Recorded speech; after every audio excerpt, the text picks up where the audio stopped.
momento en que, merced al famoso Tratado de la Concordia, Alcañices se convierte en el centro del mundo conocido y entra, por sus propios méritos, en la puerta grande de la historia.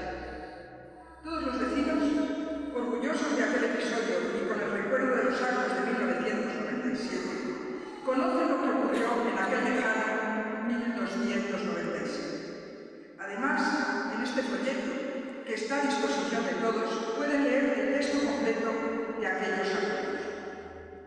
Yo no soy historiadora, no conozco bien los entresijos que llevaron a este acto, pero conozco, sin embargo, la importancia de unos hechos que derivaron en la formación de una frontera que apenas ha variado desde entonces y que la convierte en la más antigua del mundo.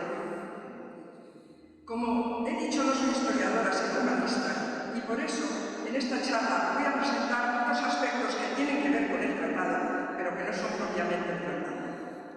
En primer lugar, quiero que nos fijemos en los protagonistas de aquel acto de paz, que terminó, al menos de momento, con las interminables y diversas luchas que venían enfrentando a los dos países, o mejor dicho, a los dos reinos, a Castilla y a Portugal. En primer lugar, vamos a hablar de uno de los protagonistas. El 13 de septiembre, según el calendario gregoriano, fue el 12, ahí vayan un poco las fechas, esto es un poco complicado. Pero bien, nosotros hablamos del 13 de septiembre del año de gracia de 1297. Llegaron a Alcañices, acompañados de un lucido y enorme séquito, dos personas excepcionales. No solo por los puestos que ocupaban, pues eran reyes, sino por su manera de hablar, de enfocar la vida y de luchar contra las dificultades que tuvieron en todo el mundo. El rey don Dinis I de Portugal contaba a la sazón 36 años, era una edad madura para la época, y vivió hasta los 64, con un reinado fructífero para Portugal que se convirtió entonces en un país muy próspero. El rey se dedicó a numerosísimas actividades, vamos a ver algunas de ellas. En primer lugar, buscó por todas partes la paz tan difícil entonces.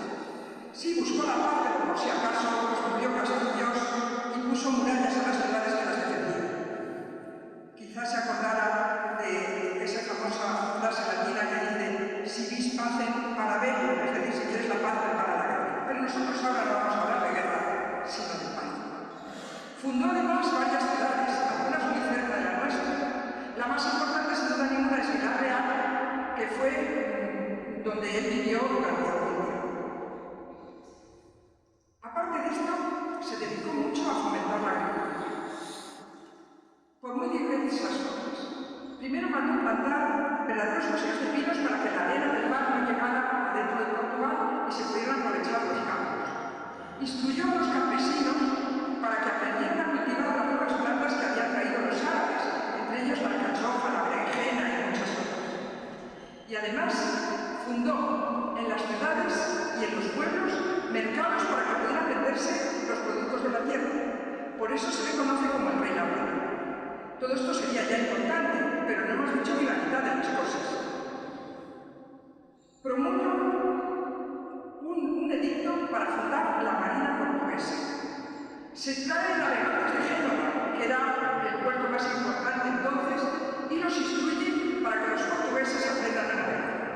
El germen de la Marina será lo que después dará esa gran Marina portuguesa que tantas glorias dio a su país. Por otra parte, influido sin duda por su esposa, Santa Isabel de Portugal, que todo el mundo sabe que luego fue canonizada y que se venera como Santa Isabel de todo Portugal. Ella daba limosna a los pobres, pero él, bajo su influencia, intentó mejorar la vida de los más desfavorecidos, cosa que no era muy frecuente entonces. Digamos que llegó a un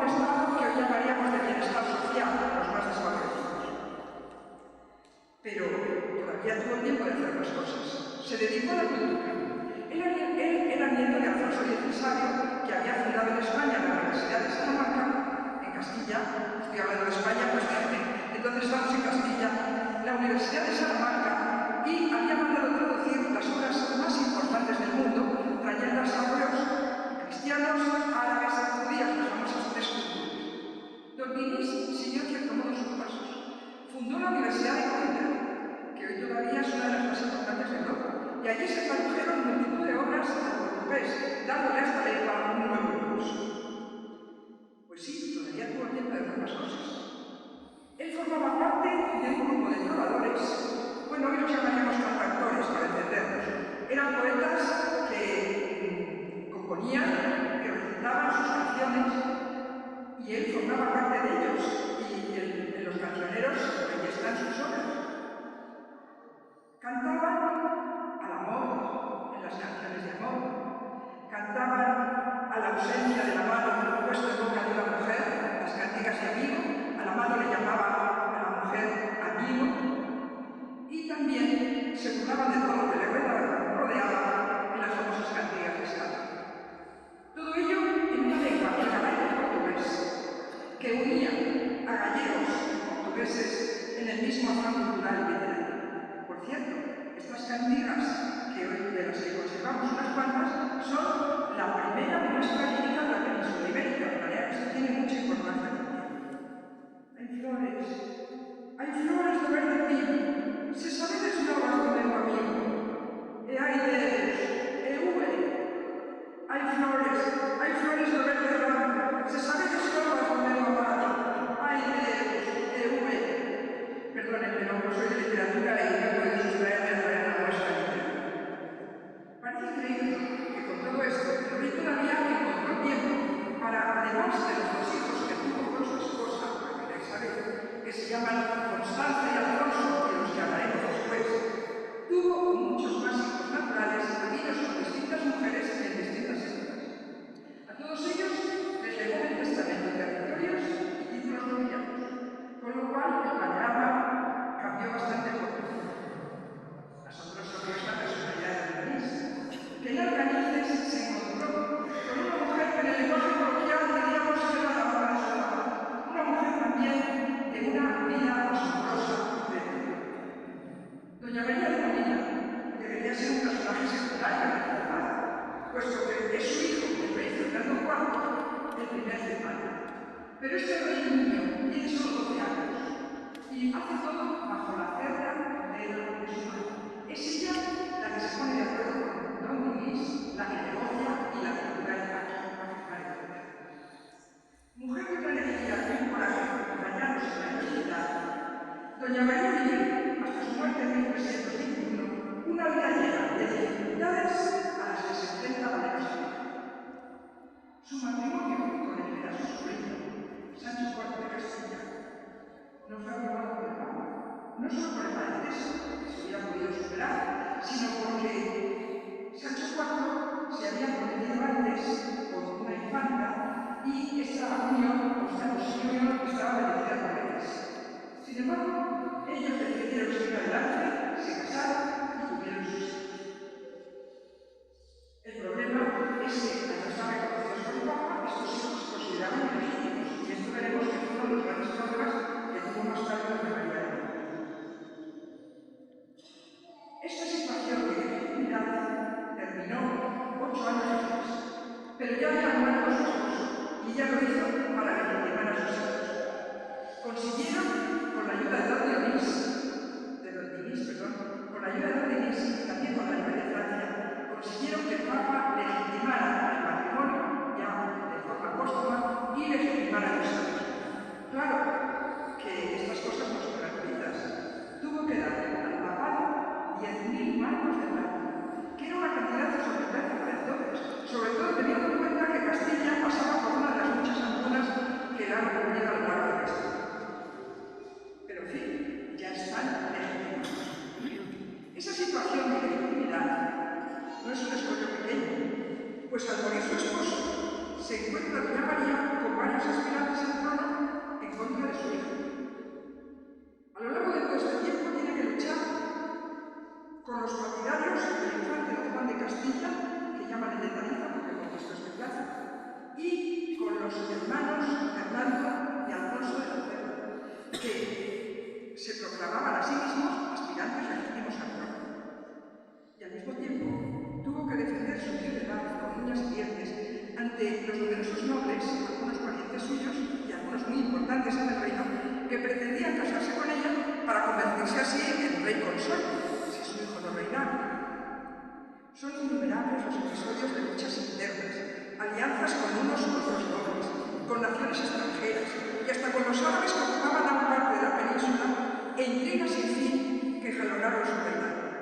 mantuvo a su hijo en el trono y participó, aun cuando ya no ejerciese la tutela, en la mayor parte de las decisiones que éste tomó, y que hicieron de él un rey efectivo, que se enfrentó a la nobleza para reforzar la autoridad real, que prosiguió con la reconquista.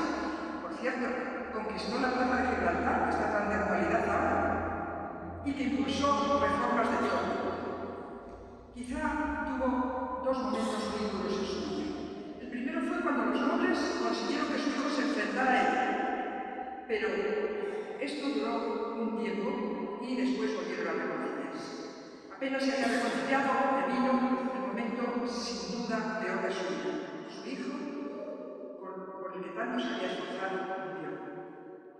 Todavía tuvo valor después de su durísimo golpe, que estaba lejos de su mujer, para ser la regente, la tutora regente de su nieto que reinaría con el nombre de Alfonso XI de Castilla, y esa tutela la compartió durante un año con su nuera doña Constanza, de la que hablaremos también después. Solo un año, porque doña Constanza, un año después de la muerte de su marido, murió también. Cuando le llegó la muerte de doña María de Molina, la sorprende Beatriz, que había ido muy bien a otras negociaciones, y se hospedaba en el monasterio de las Huelgas. Allí murió a los 57 años y aquí está enterrada. Todavía se puede visitar. Al morir, dejó instalado perfectamente en el trono a su nieto, Alfonso XI, que será llamado justiciero por su forma de hacer. Pero eso es otra historia, contaremos otro día.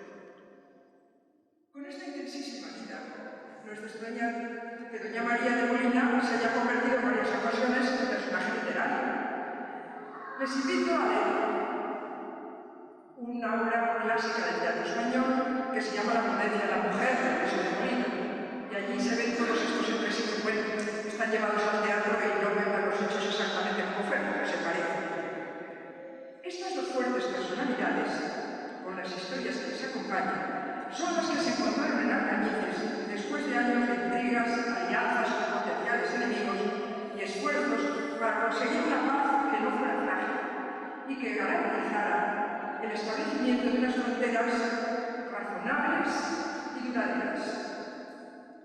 Y para sellar este pacto, sellado con 5 sellos, no solo se comprometen a una unión y concordia entre los eclesiásticos de Castilla y Portugal para defender su libertad frente a los posibles ataques que tuvieran de fuera, sino que don Dinis y doña María, con la anuencia de todos los presentes, conciertan las bodas de sus hijos, a saber, la del rey Fernando IV de Castilla con la dulce doña Constanza de Portugal, hija de don Dinis y de su esposa Santa Isabel, de la que según los cronistas había heredado su buena disposición. Por cierto, esta boda se concierta por tercera vez, porque a doña Constanza la habían prometido ya con 20 meses, después con 5 años, después don Fernando se prometió por razones políticas con una princesa portuguesa, con una infanta portuguesa, pero como este compromiso no estaba todavía bendecido por el Papa, pudo deshacerlo para ya comprometerse definitivamente con doña Constanza. Por cierto, ya he dicho que don Fernando IV tenía 12 años, doña Constanza 7. Las bodas se celebraron 5 años después, cuando ya había conseguido que el Papa los legitimiera. Al mismo tiempo, y para garantizar aún más la alianza, se concierta un segundo compromiso. Esta vez será el hijo de don Dinis, el infante don Alfonso, que cuenta entonces 6 años, el que se comprometerá con la hija de doña María, la infanta doña Beatriz de Castilla, que acababa de cumplir 4 años. Lo subrayo porque en esta época esto nos parece verdaderamente espantoso, pero entonces era casi normal. Por cierto, el infante que reinaría con el nombre de Alfonso IV de Portugal mantuvo siempre una actitud belicosa frente a su padre a causa del trato que de éste recibían los hijos bastardos. Estas son, pues, las dos fuertes personalidades que se encontraron en Alcañices y que, buscando la paz tan difícil en aquella época, no dudaron en emparentar las casas reales que por otra parte estaban emparentadas secularmente. Y ahora que nos hemos acercado a los impulsores de aquella paz y aquella concordia, vamos a examinar, aunque solo sea a vista de pájaro, las consecuencias que a largo plazo todavía perduran. A través de los siglos, estas fronteras creadas hace días se han mantenido como esencial, pero arrastran una larga y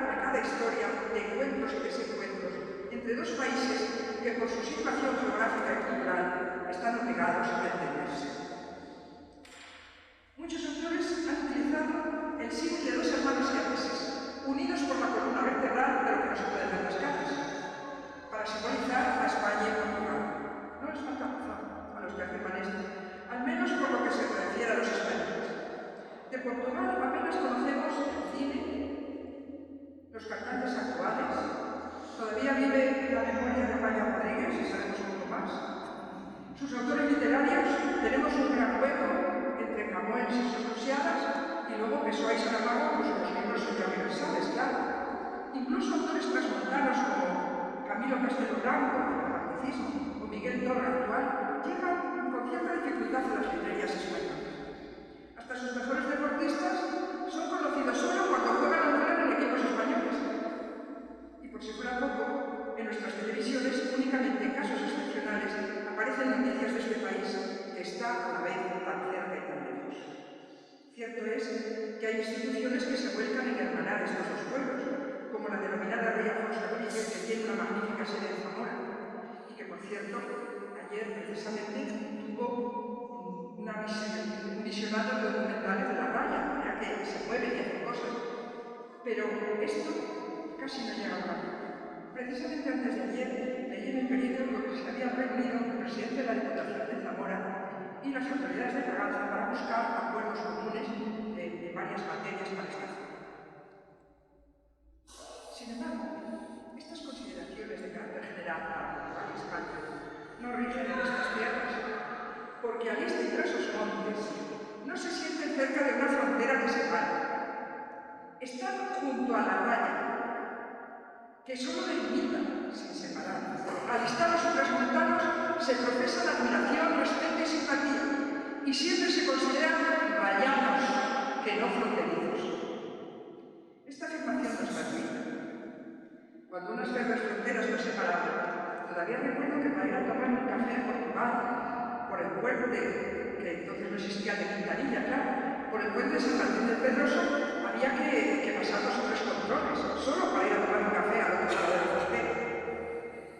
Sin embargo, en esta tierra había muchísimas ocasiones de ir de un país a otro.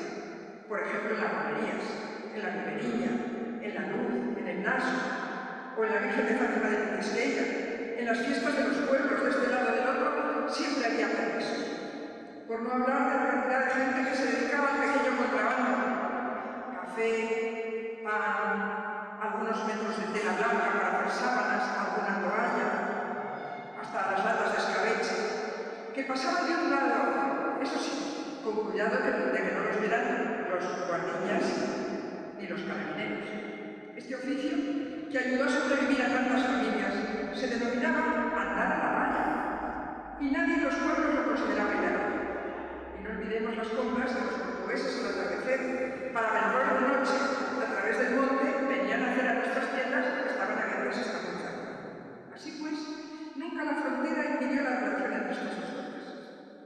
Permítanme, aunque mi portugués sea un poco ortodoxo, y pido perdón por ello, transcribir unas palabras que las contaba Isabel Campos, que escribía hace unos años en la revista Nacimiento, que tenía una gran voluntad integradora y que, de hecho, tenía una sección fija llamada precisamente Desde Trasos Montes.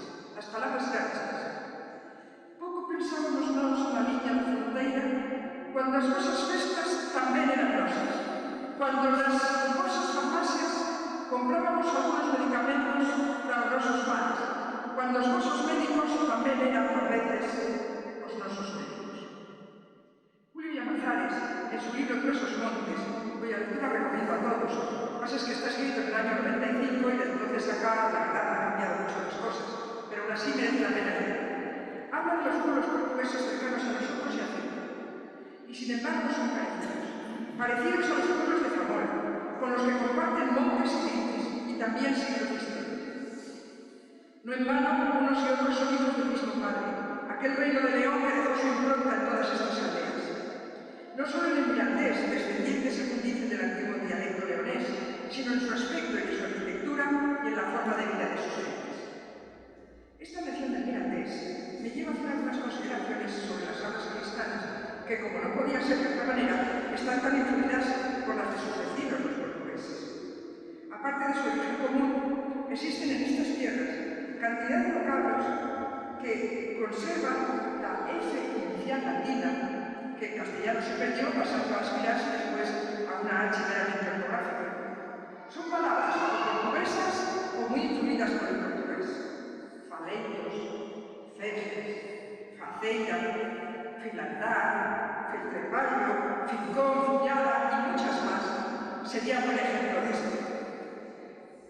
También son típicas de esta zona las terminaciones en eixo o eiro, típicamente portuguesas, un correixo, el releixo, el rumbeiro o el maruleiro, y tantas otras.